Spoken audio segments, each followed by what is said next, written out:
So I know most people, for you, your why was because your parent did not do it right. You wanted to come and prove that it works.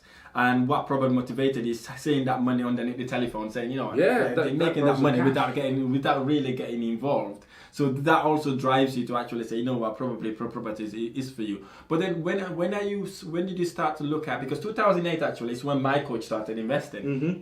And he was really not sure about how to start, but he realized 2008 was one of the best times to actually start investing. Yeah, so he didn't have money then. His partner was a mortgage broker. Okay. So basically, they then tried to raise money through that way. They were able to buy about 10 or 15 properties, and then the rest became history. Most of those properties now, they picked them for about 50k. Now they're worth about 300 or 400,000 pounds.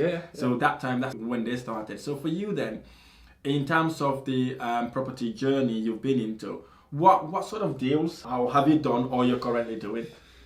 So, what kind of deals? I don't do a particular type of deal. I look for opportunities, right? During my kind of start to work years, I wanted to be a mechanic because I'm into cars and all that, as you can probably gather. Mm-hmm.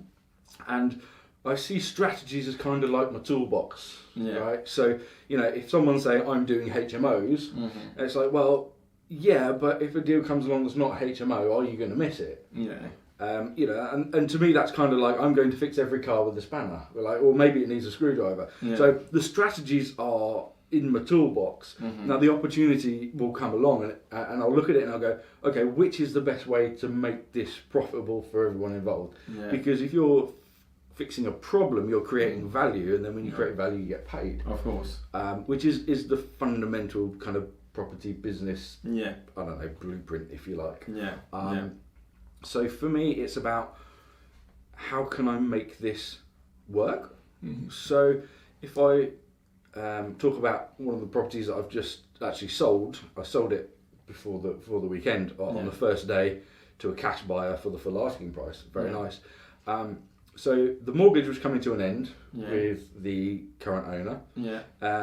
There was no profit in it as far as anyone could see, because the value of the property was 95. The mortgage that was outstanding was 95. What can you do with that?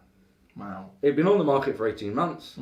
And it just sat there, and people had told him to service accommodation and HMO it or do this kind of stuff, and I went, well, it's obviously not worth 95 as it is. Mm-hmm. What is it going to be worth? Well, that depends on what someone's prepared to pay. So what I actually did was came in, refurbed the whole place, staged it, and we've sold one at 110. Wow, okay. Which the estate agent said, "Oh, you were very lucky. Oh, this is good. That is £15,000 profit, by the way. Looking at 95,000 to 110,000. That's 15,000. So there was about £5 grand refurb. Wow, okay. So that's 10 grand extra in the pot. And for how many days? The first one, so we've done two. The first one was about 10 days work. Wow, okay, that's a good return.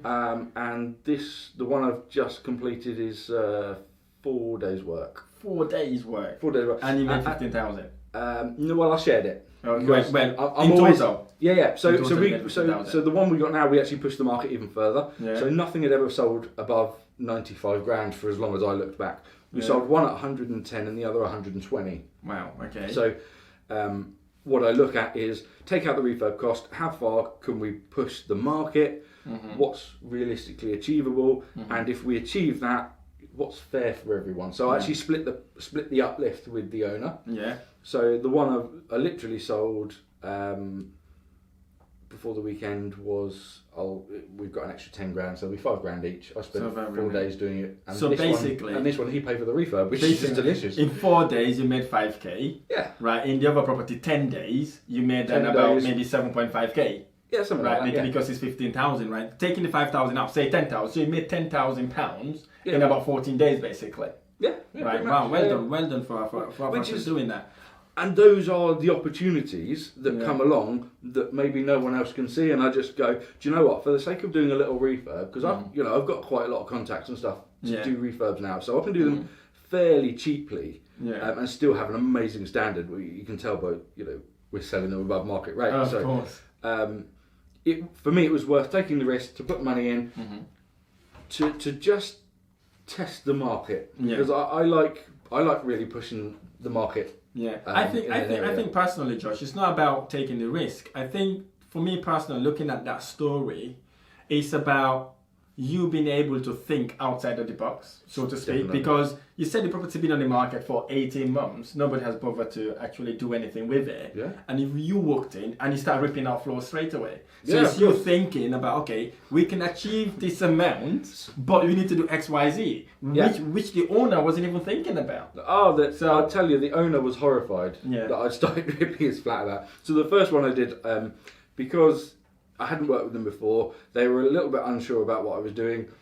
They'd been told the property was 95 and I started smashing it up. I kind of almost locked them out of their own flat. It's like, go away, let me do my thing. Exactly. And I ripped up all of the tiles. Now, it's a bit of a weird one because I think they hadn't bought enough wood to do the whole place laminate. Yeah. So they had leftover tiles. So around the edge of each room was like these tiles on the floor which joined up to the wood, which was really weird. Yeah. And so I took a long time ripping those out. Yeah. And we put in nice luxurious carpet and all that kind of stuff. And there was some parquet flooring at the front, which everyone seemed to love. I thought was terrible. And I ripped all that out. And he was like, no, don't throw that away. So I bagged it all up and he took that away. Yeah. And then sure enough, once we'd been through the whole process, he was like, okay, I've got another flat. Can we do it again? And now I want to see what you're doing. Right, okay, fine, but you're paying for the refurb. So we had a little bit of a renegotiate. Yeah. And once we sold the first one, the estate agent said, "Oh, well, you guys were just lucky." I was like, "Oh yeah, cool." And the second one, I was like, "Still think we're lucky?" Probably not. You know what you're doing.